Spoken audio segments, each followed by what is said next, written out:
আপনারা নিশ্চয়ই দেখেছেন যে মাইলস্টোন স্কুল অ্যান্ড কলেজের যে দুর্ঘটনা আমাদের সকলকে কাঁদিয়েছে। সারা বাংলাদেশ বাকরুদ্ধ হয়ে গিয়েছে।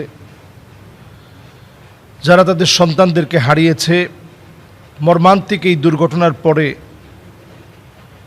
আমরা সে সমস্ত শহীদদের স্মরণে আজকে গুরুত্বপূর্ণ একটি বিষয় আপনাদেরকে জানাতে চাই। শহীদ আসলে কারা? কোনো দুর্ঘটনায় যদি কেউ মারা যায় তাদেরকে আমরা শহীদ বলতে পারবো কিনা,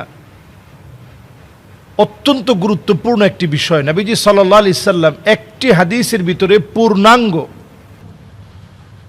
7 শ্রেণীর মানুষকে শহীদ হিসেবে ঘোষণা করেছেন এবং নবীজি সাল্লাল্লাহু আলাইহি ওয়াসাল্লাম পরিষ্কার করে বলেছেন যে যেই লোকটা আল্লাহর পথে জিহাদরত অবস্থা ছাড়াও মারা গিয়েছে, এমন কোন ব্যক্তিকে শহীদ হিসাবে বলা যায়, এমন কোন ব্যক্তির আসলে শহীদ। এর মধ্যে প্রথমেই আল মাতউন শহীদ, যেই লোকটা কোনো রকম মহামারীতে মারা যায়, যেমন আমাদের দেশেও সারা পৃথিবীতে যেই করোনা মহামারী ছড়িয়ে পড়েছিল, এতে যারা মারা যাবে তারা শহীদ। নবী আলাইহিস সালাতু ওয়াস সালাম বলছেন আল মাবতুন শহীদ, যেই লোকটা পেটের পীড়াজনিত অসুস্থতার কারণে মারা যাবে ওই লোকটা শহীদ। নবীজি সাল্লাল্লাহু আলাইহি সাল্লাম এরপরে হাদিসের মধ্যে বলছেন যে আল গরিক শহীদ, আল গরিকু শহীদুন, যেই লোকটা ডুবে মারা যাবে ওই লোকটা শহীদ। এরপরে নবী আলাইহিস সালাতু ওয়াস সালাম বলছেন সাহিবুল হাদাম, যেই লোকটা কোনো মাটি চাপায় মারা গেল অথবা বিল্ডিং পড়ে মারা গেল, ভূমি ধসের কারণে মারা গেল, ভূমিকম্পে মারা গেল, ওই লোকটা শহীদ। নবীজি সাল্লাল্লাহু আলাইহি সাল্লাম 5 নম্বরে বললেন যাতুল জামবি শহীদ, কেউ যদি এমন কোনো সমস্যা হয়, হার্টের মধ্যে ভয়াবহ সমস্যা অথবা হৃদরোগে যদি কেউ মারা যায় তাহলে লোকটা শহীদ, নবী আলাইহিস সালাতু ওয়াস সালাম বলছেন। এরপরে নবীজি সাল্লাল্লাহু আলাইহি সাল্লাম বলছেন ওয়াল হারিকু শহীদ, যে লোকটা পুড়ে মারা যাবে ওই লোকটা শহীদ। নবীজি সাল্লাল্লাহু আলাইহি সাল্লাম যেই 7 শ্রেণীর মানুষের কথা বললেন, এর মধ্যে 6 নম্বরে হচ্ছে যদি কেউ অগ্নিদগ্ধ হয়ে মারা যায় লোকটা শহীদ। আমরা দেখেছি ছোট ছোট বাচ্চারা অগ্নিদগ্ধ হয়ে মারা গেল। এমনও মা তার সন্তানকে হারিয়েছে যেই মায়ের 8 বছর পরে সন্তান হয়েছে। এমনও শিক্ষিকাকে আমরা দেখেছি, মেহেরিন, আমাদের শ্রদ্ধেয়া শিক্ষিকা, তিনি নিজের শরীরে খুব সামান্য একটু আগুন লেগেছিল, তিনি পারতেন এটাকে নিভিয়ে ফেলতে, শুধুমাত্র তিনি তার প্রিয় শিক্ষার্থীদেরকে বাঁচানোর জন্য তিনি ছুটে গেলেন এবং অগ্নিদগ্ধ হলেন, পরিশেষে তিনি মারা গেলেন। যারাই অগ্নিদগ্ধ হয়ে মাইলস্টোনে এই বিমান দুর্ঘটনার পরে মারা গিয়েছে তাদের শাহাদাত আমরা কামনা করতে পারি নবীজি সাল্লাল্লাহু আলাইহি সাল্লামের এই হাদিস দিয়ে। এরপরে নবীজি সাল্লাল্লাহু আলাইহি সাল্লাম 7 নম্বরে বললেন যেই মহিলা মারা যাবে বিজামইন শহীদ, যেই মহিলা মারা যাবে সন্তান প্রসব করতে গিয়ে প্রসব বেদনায় পড়ে যদি কোনো মহিলা মারা যায় তাহলে তিনিও শহীদ। এখানে 7 শ্রেণীর কথা আসলো, যারা প্রত্যেকেই আল্লাহর পথে জিহাদ ব্যতি রেখে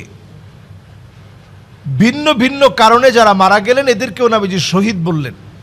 আমাদের মনে যদি শহীদ হওয়ার তামান্না থাকে, নবী আলাইহিস সালাতু ওয়াস সালাম বলছেন মান আরাদা শাহাদাতা বিসিদকিন বাল্লাগাহুল্লাহু মানাজিলাশ শুহাদা ওয়া ইন মাতা আলা ফিরাশিহি, যদি আপনার মনে শাহাদাতের তামান্না থাকে, আপনি যদি বিছানায় শুয়েও মারা যান তাহলেও লোকটা শহীদ হবে, যদি শাহাদাতের তামান্না আপনাদের হৃদয়ে থাকে। আপনি যদি বিছানায় শুয়েও মারা যান, জ্বরের ঘোরেও মারা যান, সামান্য অসুস্থতায় যদি আপনি মারা যান, আপনি শহীদ হবেন যদি শাহাদাতের তামান্না থাকে। আল্লাহ রাব্বুল আলামিন শহীদদের যে মর্যাদা, সে মর্যাদা অনুযায়ী উসফুরুম মিন আসাফিরিল জান্নাহ, আল্লাহ তাআলা যেন জান্নাতের অনেকগুলো পাখির মধ্যে ছোট ছোট পাখি হিসাবে আমাদের এই ছোট ছোট শিক্ষার্থীদেরকে আল্লাহ তাআলা যেন কবুল করেন, তাদের পরিবারদেরকে আল্লাহ রাব্বুল আলামিন এর চেয়ে বড় বড় নিয়ামত যেন দান করে দেন। আসসালামু আলাইকুম ওয়া রাহমাতুল্লাহি ওয়া বারাকাতুহু। আসসালামু আলাইকুম ওয়া রাহমাতুল্লাহি ওয়া বারাকাতুহু। বিসমিল্লাহ, আলহামদুলিল্লাহ, ওয়াসসালাতু ওয়াসসালামু আলা রাসূলিল্লাহ ওয়া বা'দ। একজন ভাই জানতে চেয়েছেন যে আসলে ছেলেদের জন্য মাহরাম কারা।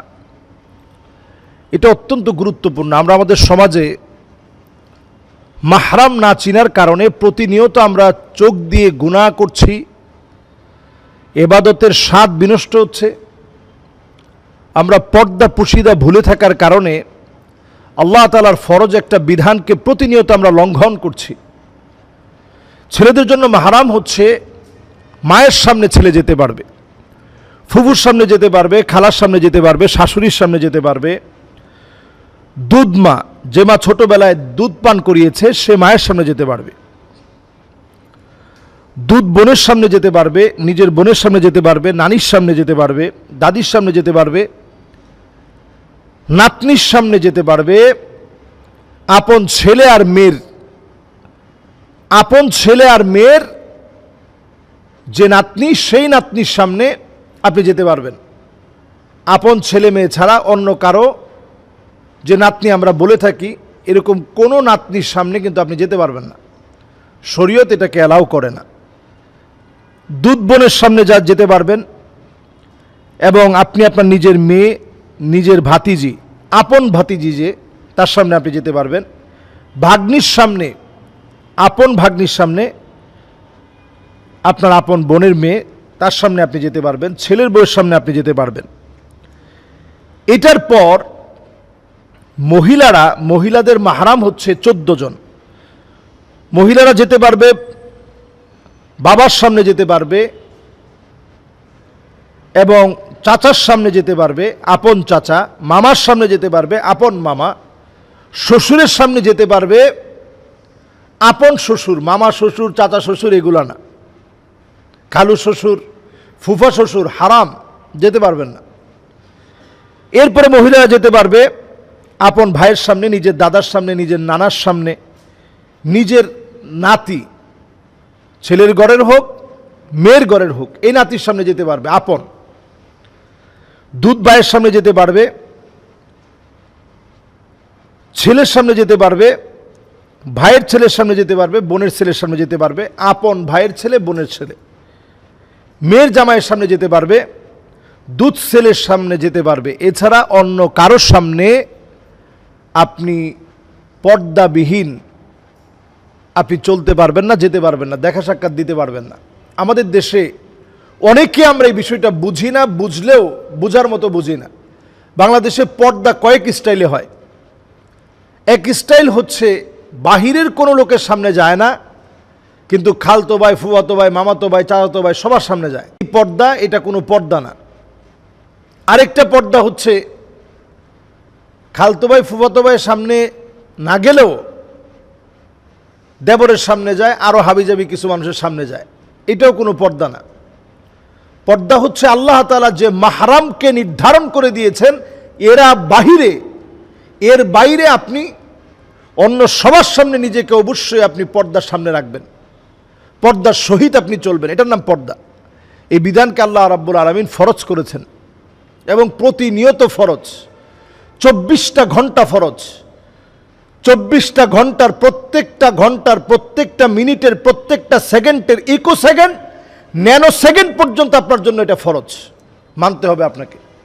যদি আপনি না মানেন, আপনি শ্বশুর আপনার পুত্রবধূকে যদি বাধ্য করেন যে দেবরকে খানা বেড়ে দিতে হবে, আপনি শাশুড়ি আপনি যদি বাধ্য করেন দেবরকে খানা বেড়ে দিতে হবে, তার সামনে কিসের পর্দা? এটা যদি আপনি বাধ্য করেন, আল্লাহর রসুলের হাদিসের পরিভাষায় আপনার নাম দাইয়ুস। আপনি দাইয়ুস। এই দাইয়ুস আল্লাহর জান্নাতে প্রবেশ করবে না। এজন্য আমরা প্রত্যেকের ব্যাপারে সজাগ সচেতন হই। যাদের সামনে পর্দার বিধান আল্লাহ রাব্বুল আলামিন দিয়েছে, নিশ্চিতভাবে কোরআন হাদিসের বিধান অনুযায়ী আমরা পর্দার বিধানকে আমরা মানার চেষ্টা করি। আল্লাহ তৌফিক দান করুক। আসসালামু আলাইকুম ওয়া রাহমাতুল্লাহি ওয়া বারাকাতুহু।